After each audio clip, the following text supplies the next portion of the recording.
16.2 Introduction. In the counseling process, the social and cultural context of the individual plays a significant role. People belonging to different cultures have different ways of thinking, behavior and personality. Moreover, the constructs of health, normal, cure etc. are culturally defined.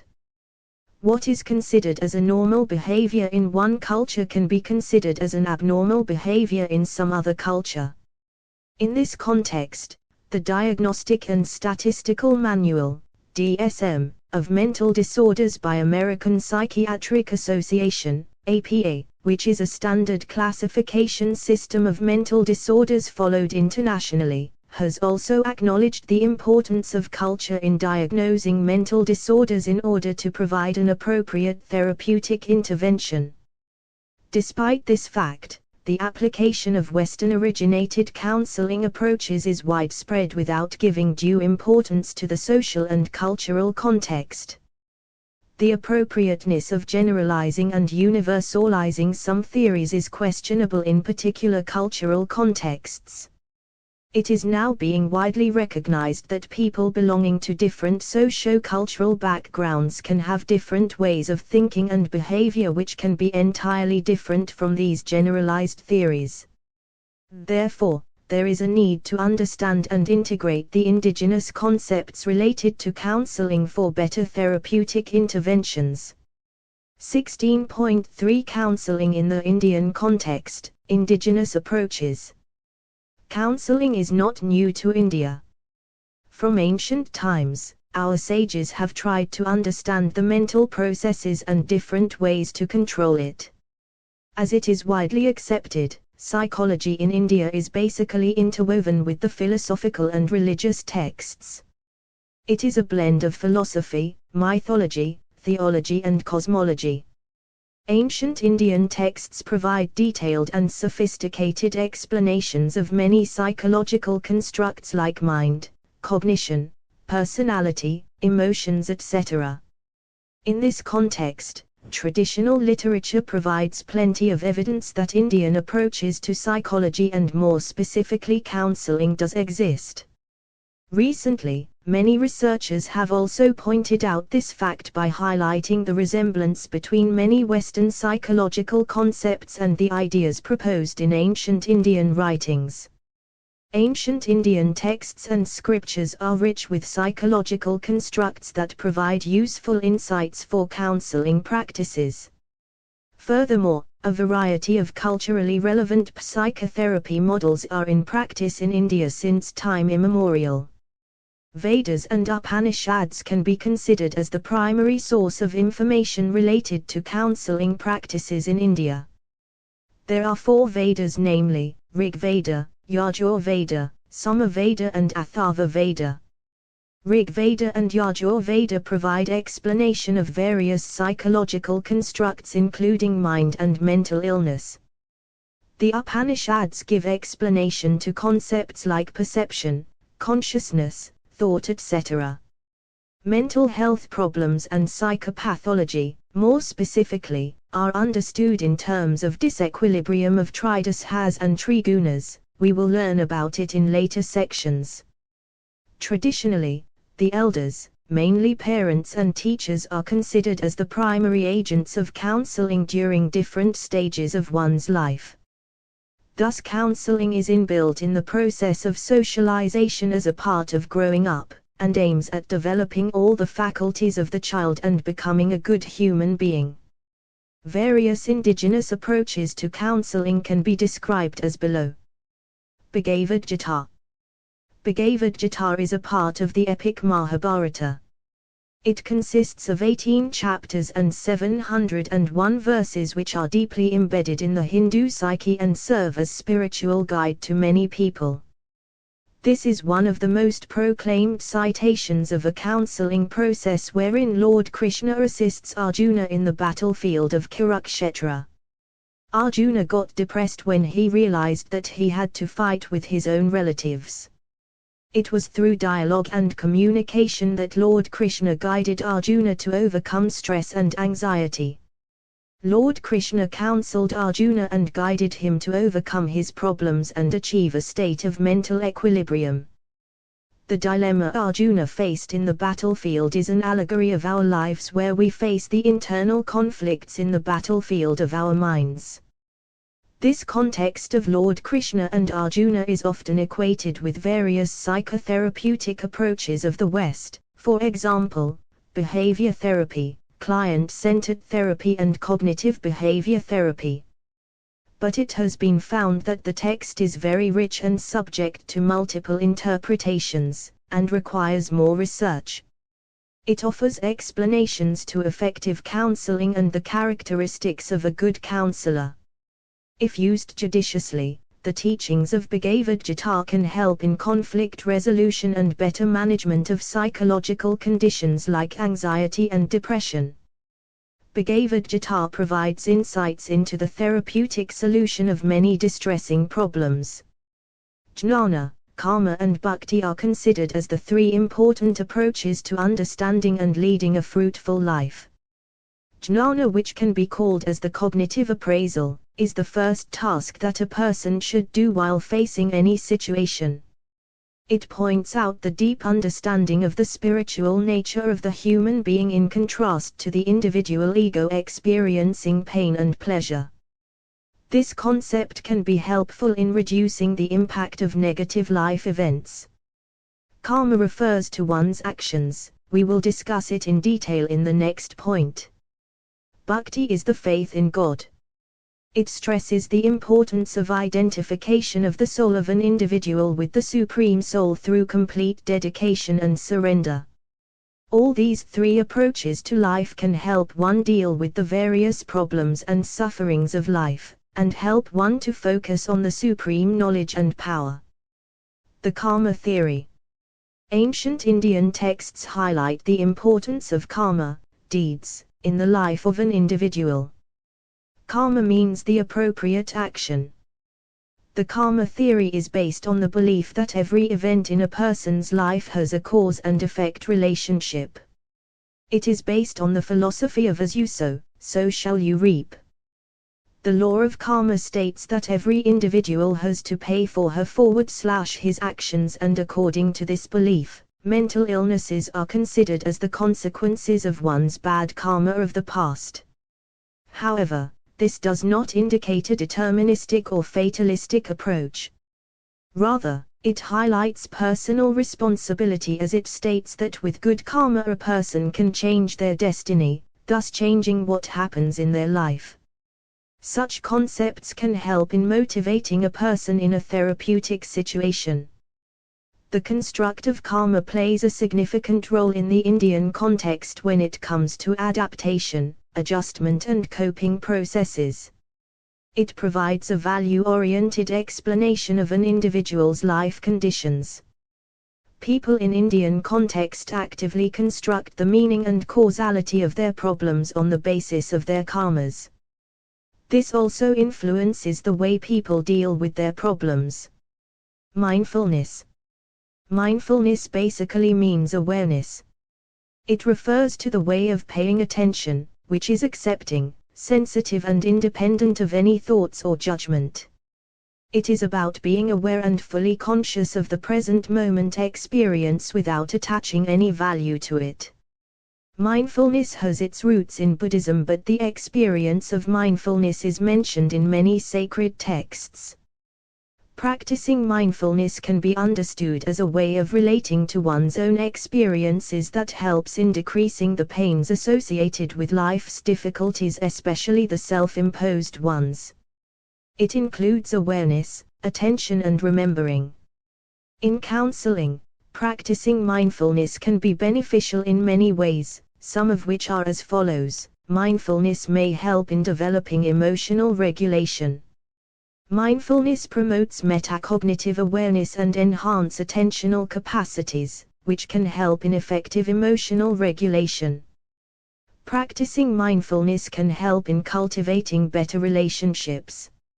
It is associated with better relationship satisfaction. Mindfulness promotes empathy, which can help the counselor to communicate with the client in a better way. Mindfulness can cultivate patience, which can help in accepting reality. Acceptance helps in perceiving things as they really are. It helps in clarity of thoughts. Mindfulness helps in developing valuable insights regarding the difficulties of life. Such insights can be useful in having a better understanding of one's life. The integrative approach. The integrative approach considers an individual as an integration of mind, body and soul. Contrary to many Western theories, this approach is focusing upon the interconnectedness of different aspects of a person's life. The integrative approach towards a person has its origin in the Taittiriya Upanishad, in which a person is considered to have 5 dimensions, the 5 koshas, Annamaya kosha. It refers to the physiological systems of the body and their functions. It is the outermost kosha and called as the sheath of food. Pranamaya kosha. It refers to psychophysical dimension, which basically includes experiences of sensation. This sheath is composed of prana, the force that holds together the body and the mind. The physical manifestation of this kosha is breath. Manomaya kosha. It refers to the mind but is more than mind and includes other mental mechanisms and emotions also. This sheath is central to human existence. Vijnanamaya kosha. Vijnanamaya kosha refers to the higher cognitive functions and is related to the intellect and knowledge. Vijnana means intellect. This sheath is the faculty of intelligence and reasoning.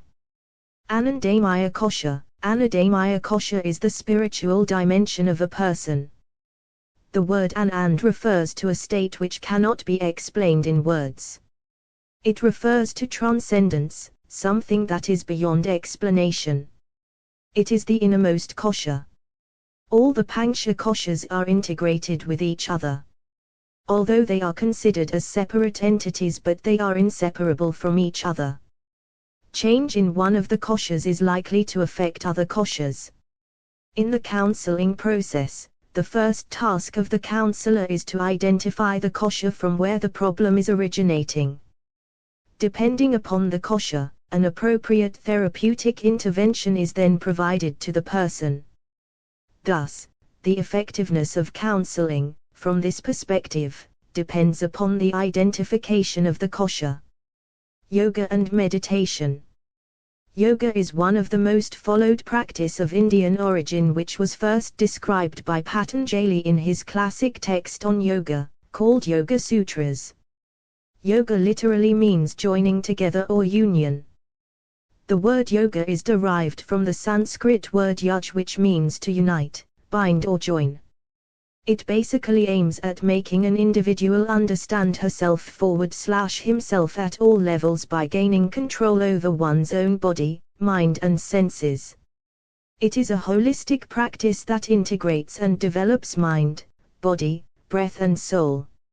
It is helpful for both physical and mental health. It includes different types of exercises, body postures, breathing exercises which aim to eventually lead to higher level of consciousness. Regular practice of these yoga techniques can help in stress management and positive mental health. Various studies highlight the benefits of yoga practice, which include improved physical and mental well-being, reducing anxiety, stress and depression, better emotional regulation, improved cognitive functioning, enhanced neuromuscular performance, and increase one's well-being. Yoga promotes both physical and mental health. These research studies point out the potential therapeutic benefits of yoga. When yoga is used as a therapeutic intervention for treating various physical and mental health conditions, it is called therapeutic yoga. Following are some of the benefits of integrating yoga practice into counseling: increase in self-awareness, making an individual more aware about his/her own feelings, experiences, mind and body. Developing a sense of connection and relatedness with oneself and others, including the environment and the universe. Cultivating and strengthening healthy attitudes and behavior. Reducing stress and tension. developing self-acceptance, thus promoting better connection with oneself and others. Yoga involves 8 steps or ashtanga, the 8 limbs, to control the fluctuations of the psyche, conduct oneself with discipline and ethical conduct, leading life with a purpose, and attain enlightenment. Also known as the Eightfold Path, it includes yama, niyama, asana, pranayama, pratyahara, dharana, dhyana and samadhi. Yama includes moral conduct and commandments like truthfulness, non-violence and non-greediness.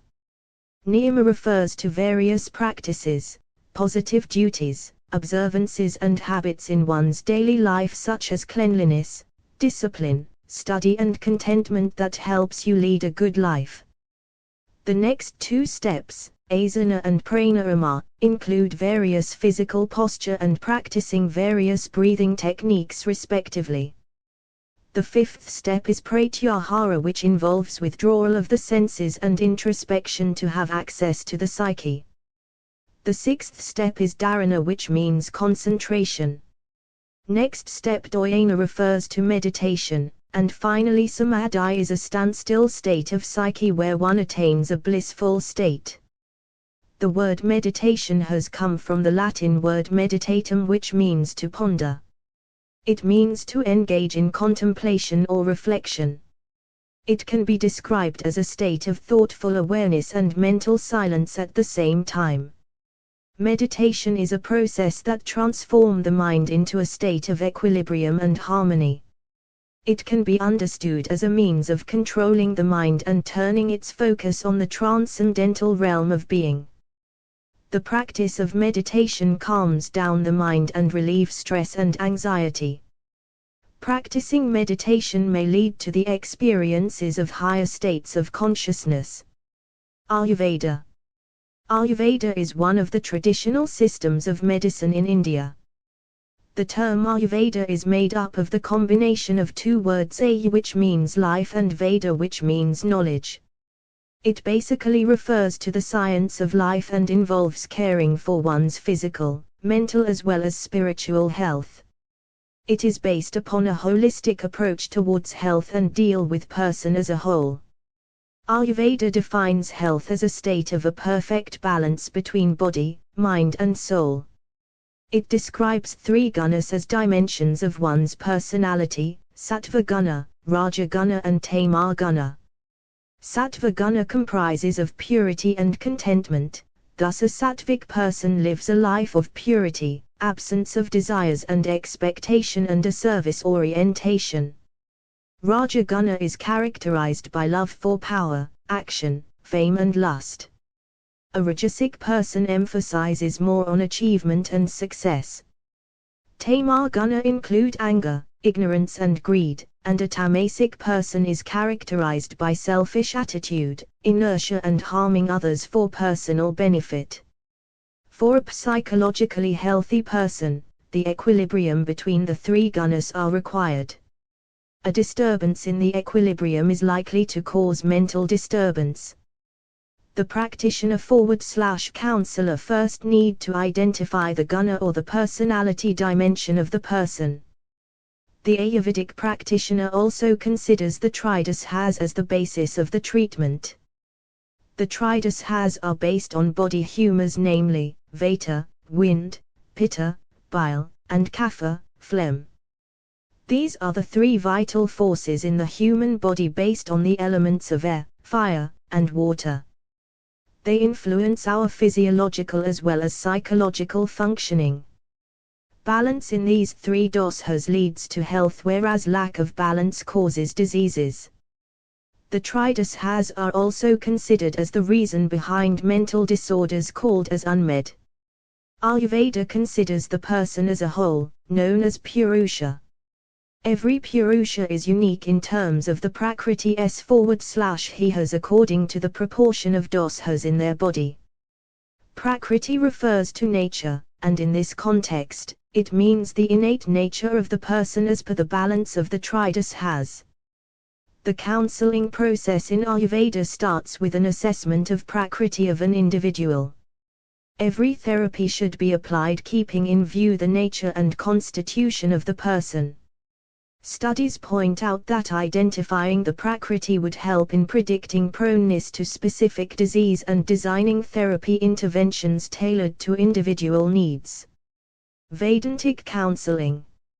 Vedantic counseling or Vedic counseling is based upon the Vedas and is primarily focused upon self-knowledge and cosmic knowledge.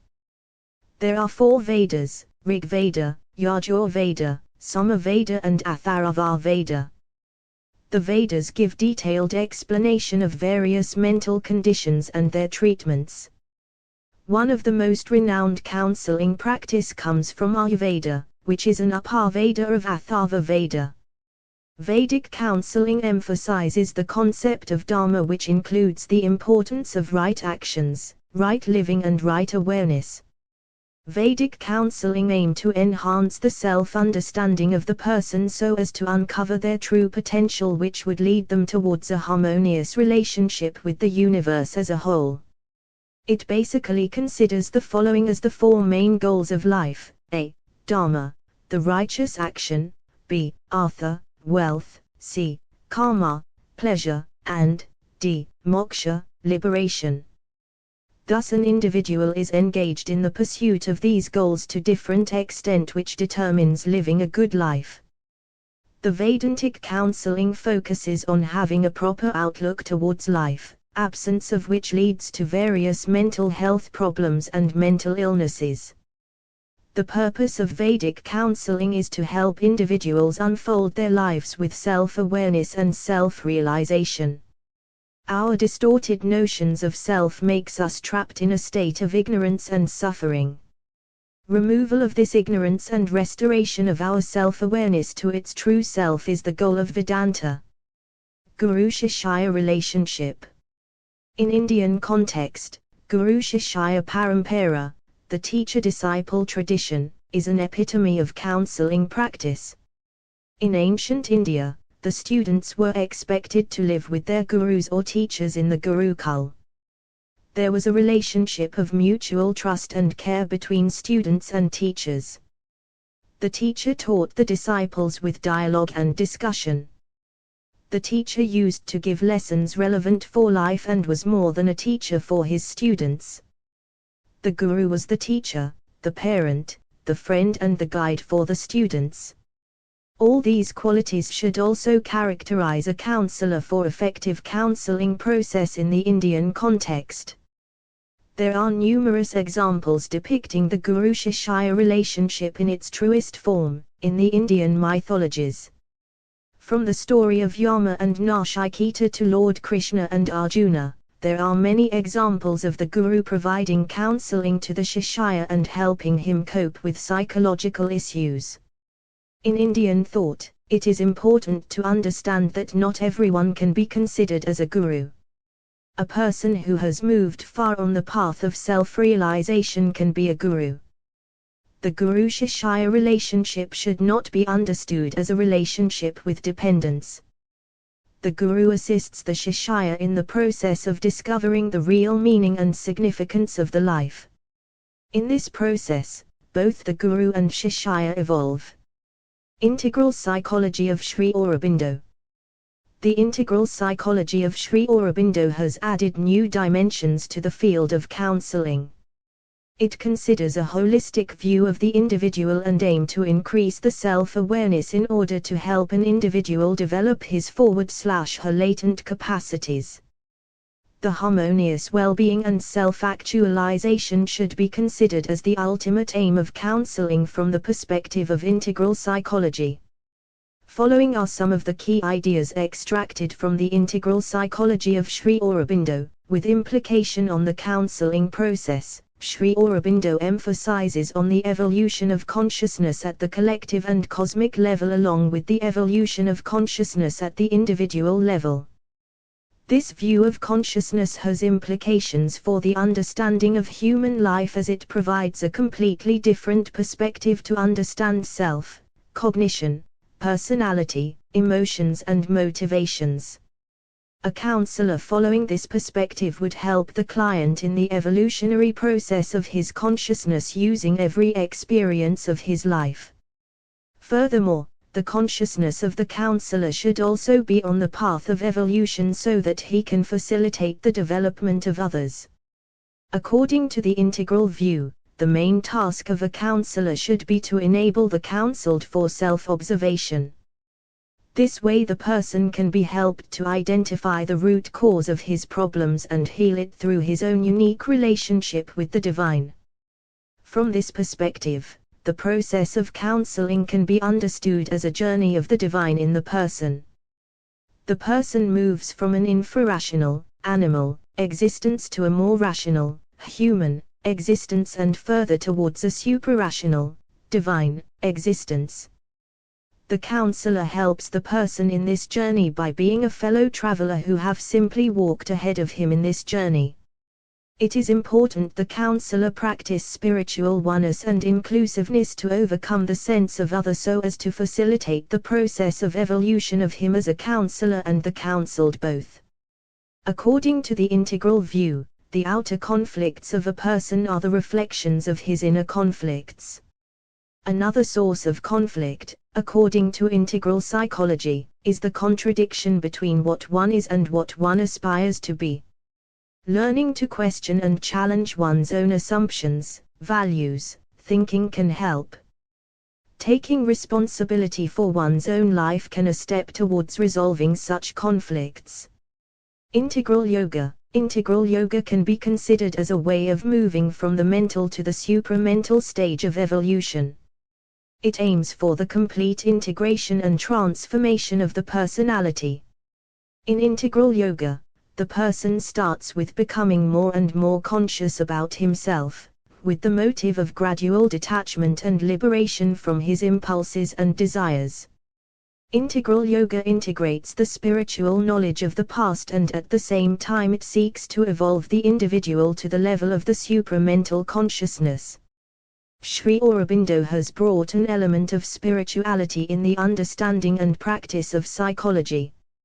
Spiritually informed psychology has enlarged the scope of psychological sciences and its application in the therapeutic procedures. Sri Aurobindo believed that there is a light within each person, the higher light of psychic and spiritual being, which can be used to find and transform the dark light, for true healing and reintegration of personality. From the perspective of integral psychology, a situation of crisis or conflict should be seen as an opportunity for growth, thus emphasizing the power of hope and faith. The counselor works on creating an environment of inner and outer harmony through the counseling process. It involves not just reducing the mental noise and repetitive thoughts but also increasing positive energy by focusing on the inner light and controlling the tendencies for self-blame and criticism.